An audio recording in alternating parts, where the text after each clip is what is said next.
Enter. Excuse me, please, lady. Yes, what is it? I'm coming here for to be learning the English. You're early. Oh no, I'm Ali. I beg your pardon? My name is Ali Nadim. I'm coming here for to be learning the English. Ah, yes. You wish to join our new class, English as a foreign language. Yes, please. And I'm hoping to be unrolled. Hoping to be unrolled. Like it say in your syllabus. You mean hoping to be enrolled? That is what I said. Hoping to be unrolled. Yes, well, I'm afraid you cannot be enrolled until the English teacher arrives. Now, she should be here in a few minutes. In the meanwhile, perhaps you would care to wait in the classroom. Go down the corridor, turn left at the bottom, and wait in room 5. Understand? No. Well, let's start again. You go down the corridor. Down corridor. Good. Turn left. Turn left. Right. You are confusing me. Left or right? It's left. Look, you just go down the corridor, turn left, and wait in room 5. Room 5. Ah, now I'm understanding you. Room 5. Yes. Jolly good, thank you. Oh, dearie me, I'm not going where I'm looking. No, I wasn't looking where I was going. That makes the two of us. Excuse me, sorry. Enter. Mrs. Courtney? Miss. Oh, sorry. I'm your new teacher, Jeremy Brown, B.A. Oxon. You're a man. Yes. Well, this is most unsatisfactory. This won't do at all. Oh, I assure you my credentials are impeccable. Academically, perhaps. I'm talking about sex. Oh, I also assure you my morals are perfectly respectable too. I'm referring to the fact that you are a man. I distinctly requested the local authority to send me a woman teacher, especially in view of what happened with Mr. Warburton. Mr. Warburton? Yes. He was teaching English to foreign students last term. I'm afraid he only lasted a month. Then he departed. Dead? Demented. Yes, the strain was too much for him. Typical of the male sex. No stamina. Oh, he seemed to be able to cope at first, and then one day he just snapped. It was really quite disgusting. Really? What did he do? Climbed out of the classroom window onto the roof, took off all his clothes, and stood there stark naked, singing, "I've got a lovely bunch of coconuts." Very distressing. Well, there's no need to worry on my account. I mean, I'm not likely to climb out of the classroom window. I know you aren't. Oh, thank you for your confidence. It has nothing to do with confidence. We've had the window frames nailed down. Oh, very thoughtful. Well, I really would appreciate the job, Mrs. Courtney. Miss Courtney. I am qualified, and I rather do need a job, what with the economic situation and inflation. All right, there's no need to whimper. You can start immediately. Thank you. On a month's trial, Thank you. if you last that long. I'll do my best. Where will I find my students? Class 5, down the corridor and turn left. Right. I'm looking forward to meeting them. I'm sure we're all going to get along extremely well.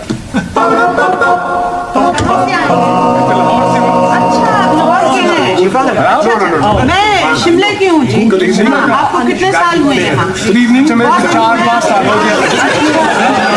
मैं नई आई हूँ यहाँ इसलिए।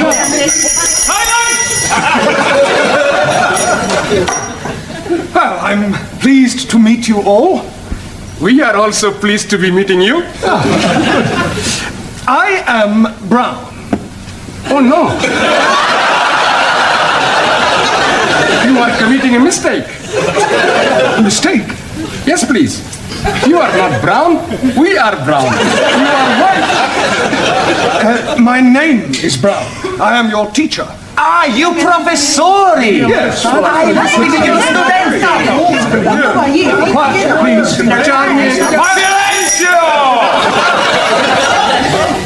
Thank you. Right, would you all like to sit down? Sit down.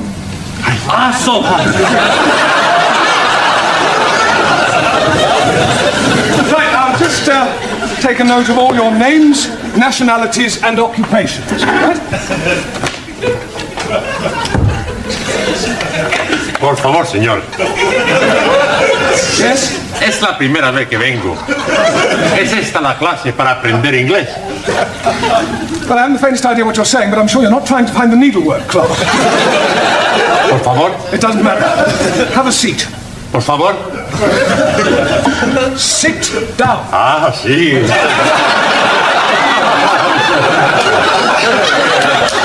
No, not there. Por favor. There. Ah, Right, I'll just go around the class and take your names. Yes? Ah, yes. What is your name? Maximilian Andrea Archimedes Papandreou. I think I'll just put you down as Max. Take it you're Greek? He is right, from Athens. Good. And what is your job? I walk with sheeps. You walk with sheep. You're a shepherd, you work on a farm? No, not far. But you just said you work with sheep. No. Sheeps. Big sheeps.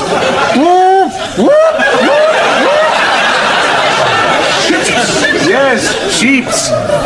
Tonkers. Tankers. Right. I walk in office. Good. Thank you. And your name? Anna Schmidt, German au pair. Usual German efficiency? Germans are always efficient. Not her. So. Japanese, much more efficient. Nein, Germans are the best. Japanese make a much better television and camelos. Now, please, let us have no racialism. In this class, all are equal. Your name? Giovanni Cupello, Italian. Where do you work? I work in Ristorante dei Popoli. A waiter. No, not a waiter, a cuccuda. Sì, a cuccuda ravioli, a cuccuda spaghetti, a cuccuda lasagna, a cuccuda everything. A chef. Okay. And your name? हाँ जी What is your name? क्या कहा Me, Jeremy Brown. You. पता नहीं जी क्या कह रहे हो Max. Anna Schmidt. Giovanni Cupello. You. ओहो आप नाम पूछ रहे हो अच्छा मैं लिख देती हूँ 1 मिनट फिक्र ना करो जी लिखना पढ़ना आता है मुझे हाँ जी? अच्छा Yes, write your name down. Good.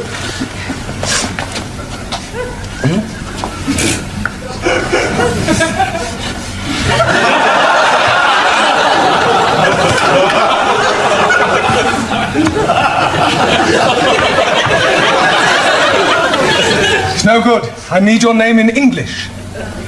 No Urdu No Urdu.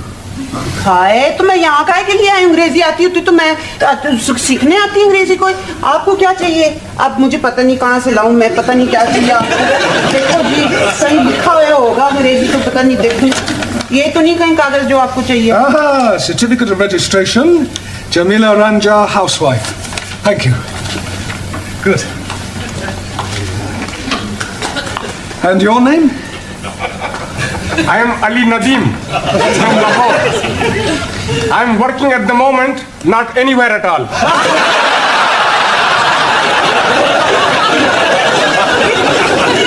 You're unemployed. Yes, please. Only 1 day a week I am working. What do you do then? I'm going to the unemployment exchange for to be collecting my money. Oh, blimey. I get more money for not being working than when I'm working.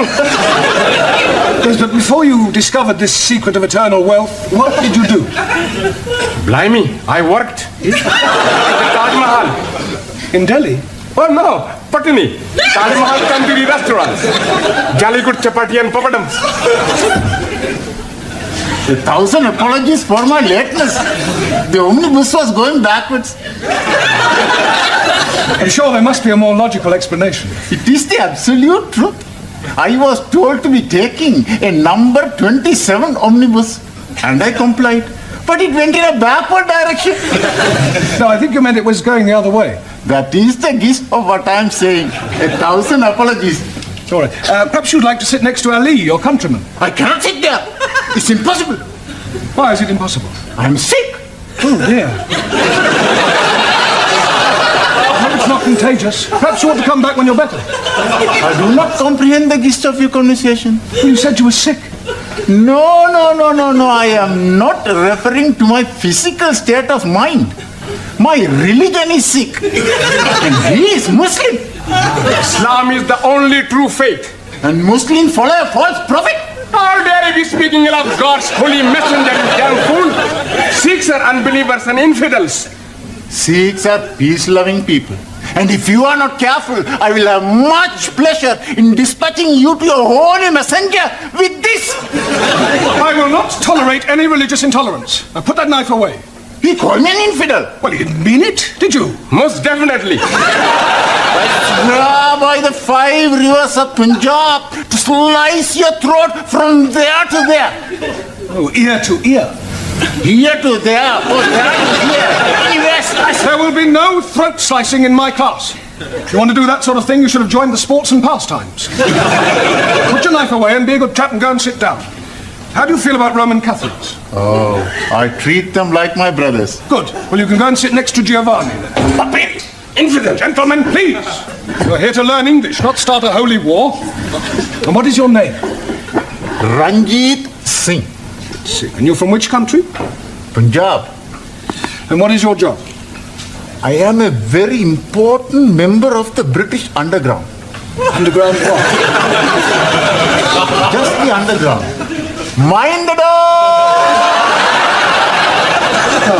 That underground. And your name? Taro Nagasumi.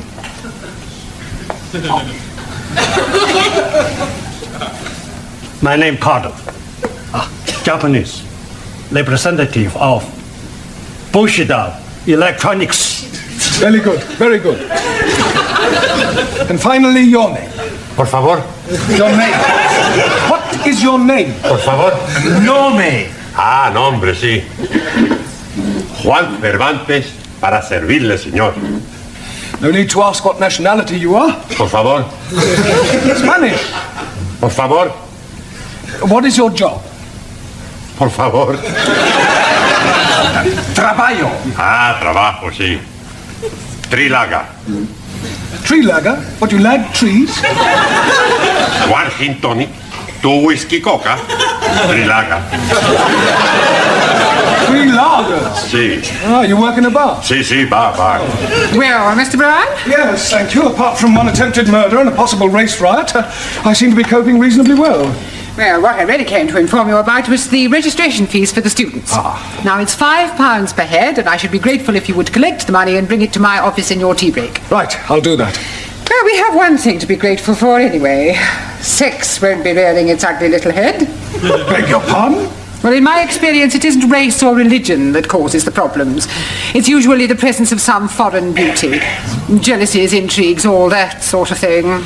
Yes, well, looking at my class, I don't think we'd be too bothered with anything like that.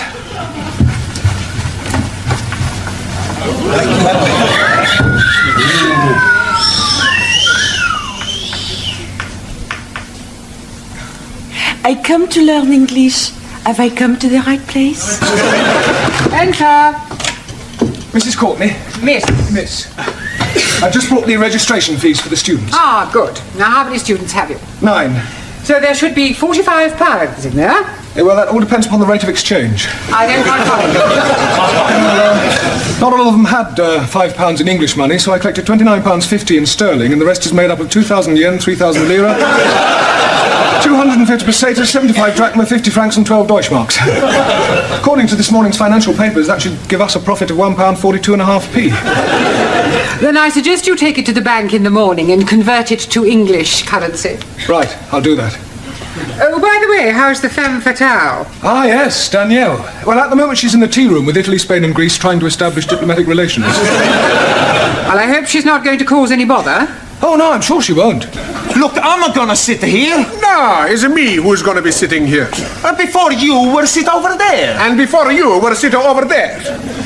You take it a mic. Who, me? You go back sit where you were before. No, I sit here. You're not sit here. Ha! Who's going to be stopping me? Me. Yourself. You think you're tough? Come out the side. Okay. Where are you going? We go outside to have a punch down. You mean a punch up? I'm going to, how you say, knock his bloody block off. We see whose bloody blocker is knocked off. Oh, just a minute. What is all this about? I tell you, Mr. White. Brown. Oh, excuse me. It's about where we sit. Well, what's wrong with where you were sitting before?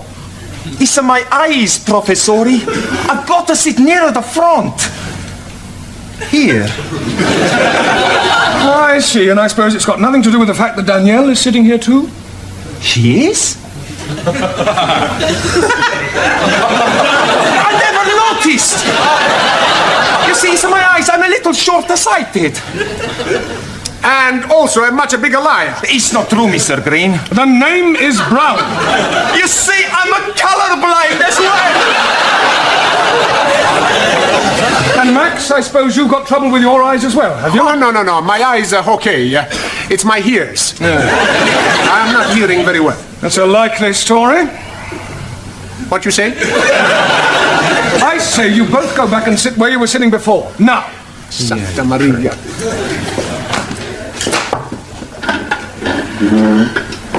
I hope you don't think I was, how you say, too forward? No, I'm sure you weren't in any way to blame at all. Teacher, please. Mr. Blount, Yes? please forgive my lateness. I apologize, but I lost my way. Not to worry. What is your name? Chung Suli, Suli. And where are you from? Democratic Republic of China. And what is your job? Secretary, Chinese diplomat. Very nice. Right, where shall we put you? Taro, how are relations between Japan and China?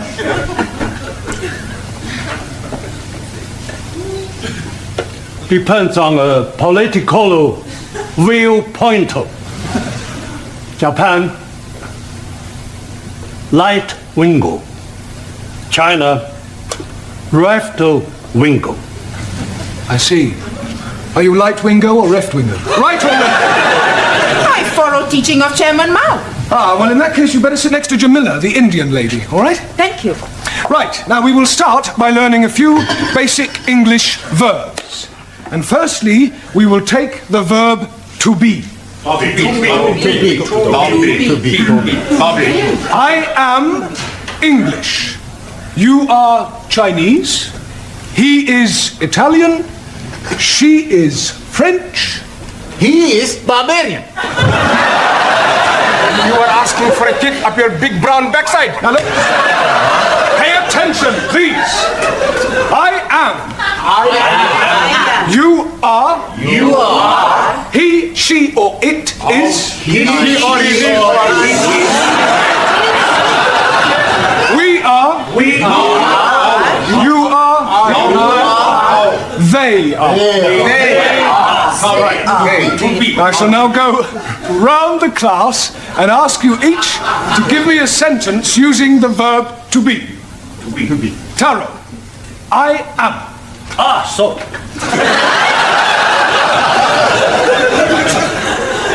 I am very happy to be learning English. Very good. Good. Giovanni, he is. He is a fool. Good, but not Isada. He is a fool.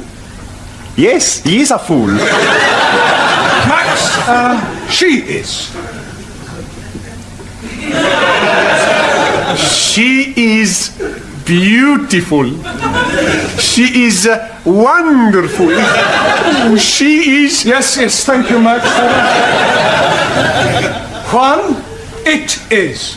Por favor. It is. Por favor. It is raining. Lloviendo. It is raining. No, no llueve. It is raining. No llueve, hombre. Exacta, Maria Malachi, it is raining. We'll skip you for the moment. Por favor. Doesn't matter. Sit down. Suli, it is. It is duty of every citizen to overthrow imperial government. So say Chairman Mao. Yes, well, that's his opinion. Good. Danielle, we are. We are lucky to have such great Quiet, please. Very true. I mean, Ali, you are. You are. You are waiting for me to speak an answer. Well done. Anna. Unfortunately, I am not understanding the question. I want you to give me a sentence using you are. I am.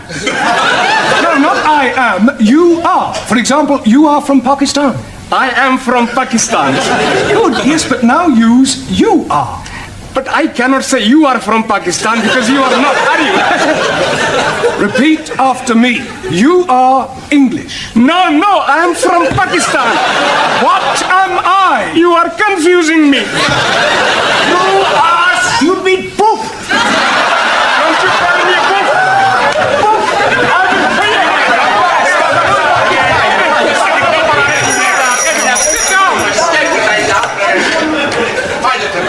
Sit down, please. Right. And there's really not much more we can do until you all get the textbooks I was telling you about. What I would like you to do is some homework, all right? I want you to write me an essay. A short story about your life here in England. The things you do, the things you like. And I'll see you all on Wednesday. Mrs. Courtney. Miss. But I've just dismissed the class for the night. I think we've just about covered all there is to for the first session. You look a trifle under the weather. Job getting you down already? No, I'm fine. Never felt better. There's just one thing, though. Yes? That window you nailed down, the one Mr. Warburton climbed out of. What about it? I think we ought to put a few more nails in, just to be on the safe side.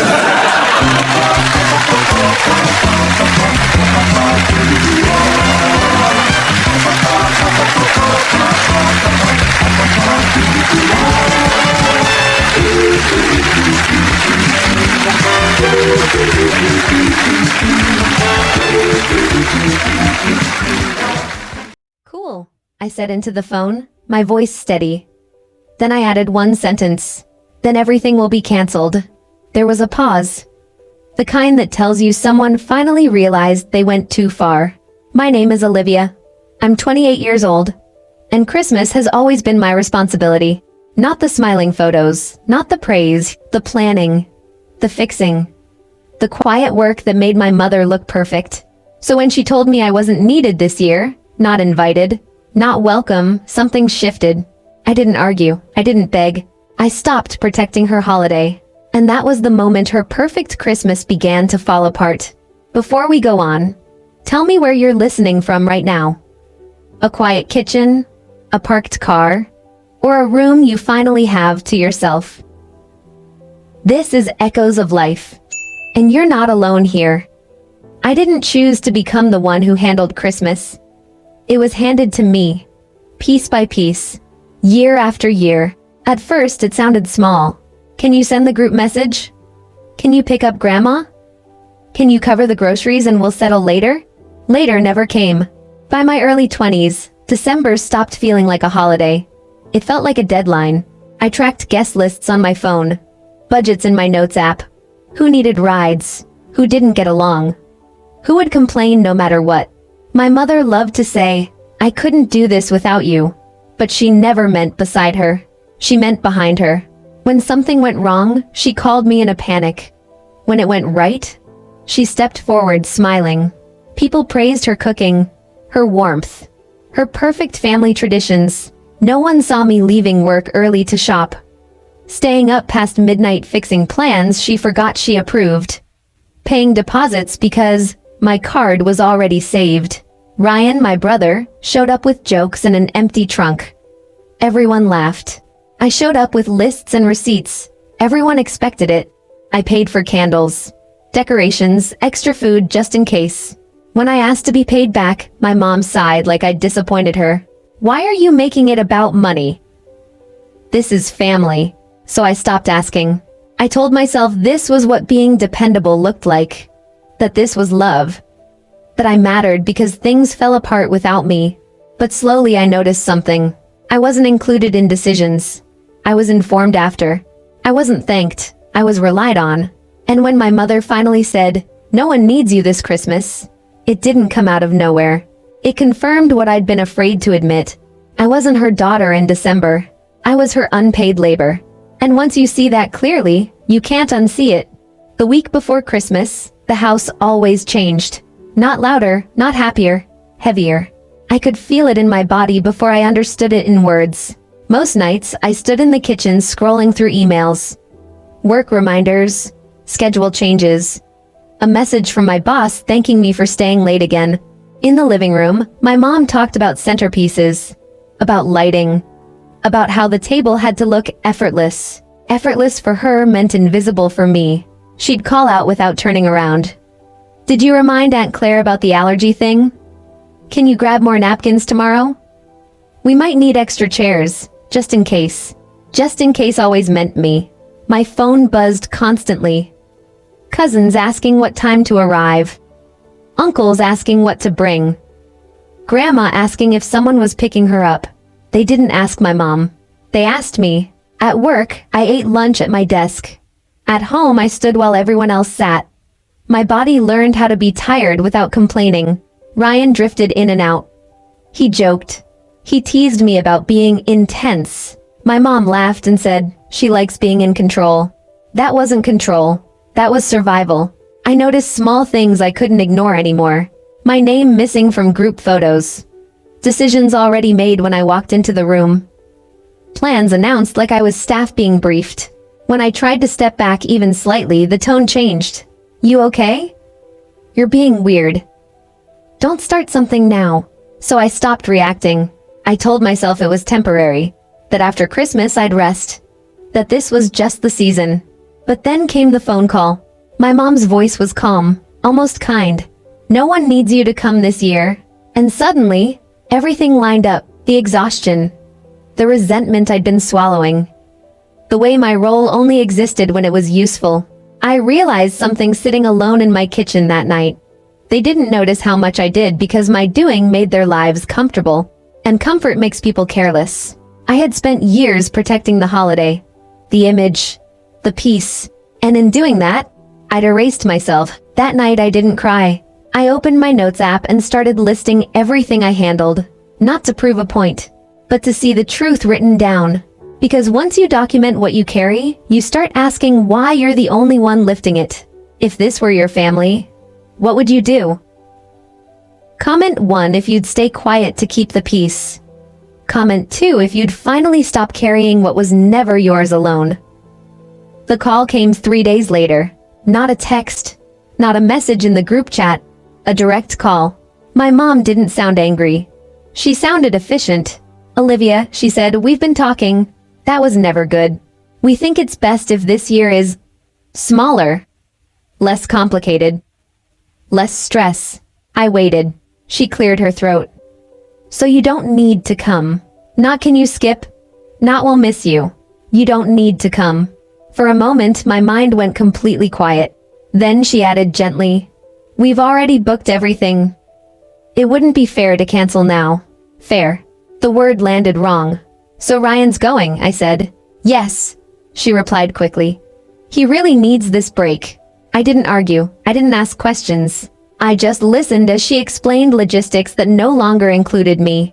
When the call ended, I stood in my kitchen staring at the black screen of my phone. And something shifted. Not anger, not sadness. Clarity. I walked through the house slowly. The dining table I paid for. The chairs I ordered. The decorations stored in boxes I labeled. Every candle, every playlist, every tradition, mine. I opened my laptop and pulled up old emails, vendor confirmations, payment receipts, saved cards under my name. I hadn't noticed before how much of Christmas was technically mine, not emotionally, legally. The catering order was under my account, the linen rental too, even the musician, because my mom hated paperwork. I trust you, she always said. That trust felt different now. I called the caterer first.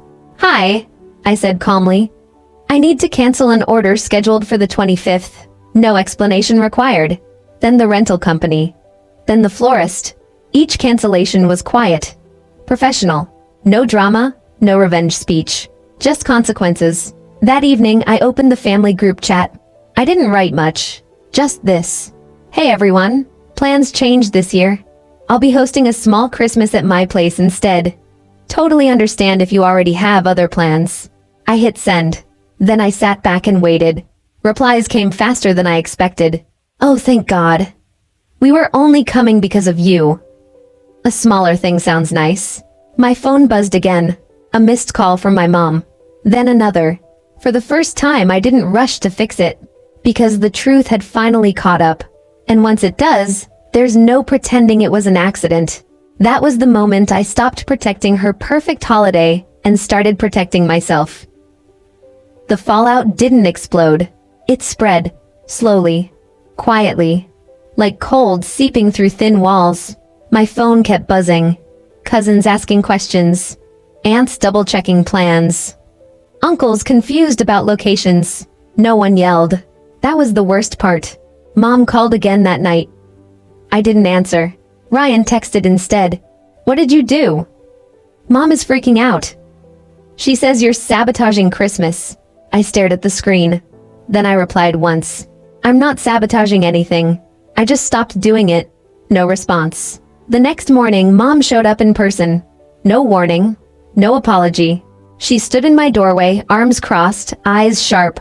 What is wrong with you? She demanded. I didn't invite her in. What's wrong? I said. Is that you told me I wasn't needed. She scoffed. You're being dramatic. That word again. You always do this when it isn't about you. I kept my voice flat. I walked to the table and opened my laptop. Everything you canceled, I said, I paid for. Her face shifted. Not guilt. Calculation. You wouldn't dare, she said. I already did. She laughed once, sharp and hollow. You think this makes you powerful? You're humiliating me. No, I replied. I stopped hiding for you. Ryan stepped in behind her. Mom, he said quietly. Maybe we should talk. She snapped toward him. So now you're taking her side? And there it was. The split. The thing she avoided for years by letting me absorb everything. Now there was no buffer. By noon, the story was changing. Not because I explained. Because people noticed. Grandma called me directly. I don't understand, she said softly. Your mother says you abandoned Christmas. I didn't, I told her. I just stopped running it. A long pause. Then, I wish I'd known. That hurt more than yelling. By day 2, the group chats fractured. Smaller threads. Side calls. Quiet questions. Mom tried to control it. She's sensitive. She's overreacting. She always does this. But people were comparing notes now. Who handled the reminders? Who coordinated the rides? Who paid the deposits? Who always showed up first? The illusion cracked. That night, Ryan came to my place. Not angry, just tired. She's blaming you for everything, he said. I know, I replied. She says you ruined her holiday. I looked around my apartment. Warm lights. Food cooking. People arriving because they chose to. I didn't ruin anything, I said. I removed myself from the lie. Ryan swallowed. I don't think she knows how to fix this. I shrugged. She never tried to fix me either. For the first time, no one asked me to smooth it over. They were finally sitting in the silence I'd carried alone. And they hated how empty it felt without me. Christmas morning was quiet. Not empty, not sad. Just still. Sunlight slipped through the blinds of my apartment. The kind that doesn't rush you. The kind that lets you breathe. I made coffee and stood barefoot on the kitchen floor. No group chats buzzing. No last-minute crises. No one asking me to fix anything. For the first time in years, Christmas wasn't a performance. It was just mine. People arrived slowly. Not because they were obligated, because they wanted to be there. Grandma hugged me longer than usual. Ryan stayed quiet, but present. No one needed a script. We ate when the food was ready, laughed when something burned, let the day unfold without forcing it. At some point, I realized something simple. I wasn't waiting for my mom to call anymore. Not for an apology, not for permission, not for approval. I already had what I needed. The truth didn't fix everything. It didn't erase the years I lost. It didn't magically turn my family into something healthy. But it did one thing. It stopped me from disappearing. I didn't walk away to punish her. I walked away to stop betraying myself. Boundaries didn't make me cruel. They made me visible. Later that night, after everyone left, I sat on the couch in the soft glow of the tree lights. The same couch I once paid for so someone else could look good. Now it held me. I thought about the girl who stayed quiet, who swallowed disappointment, who believed love meant being useful. She did the best she could, but she doesn't run my life anymore. If this story felt familiar, if you've ever been told you were too much, only when you stopped giving everything, know this. You're not hard to love. You were just being used. If this resonated with you, like, share, and subscribe for more stories of quiet strength on Echoes of Life. More stories are coming.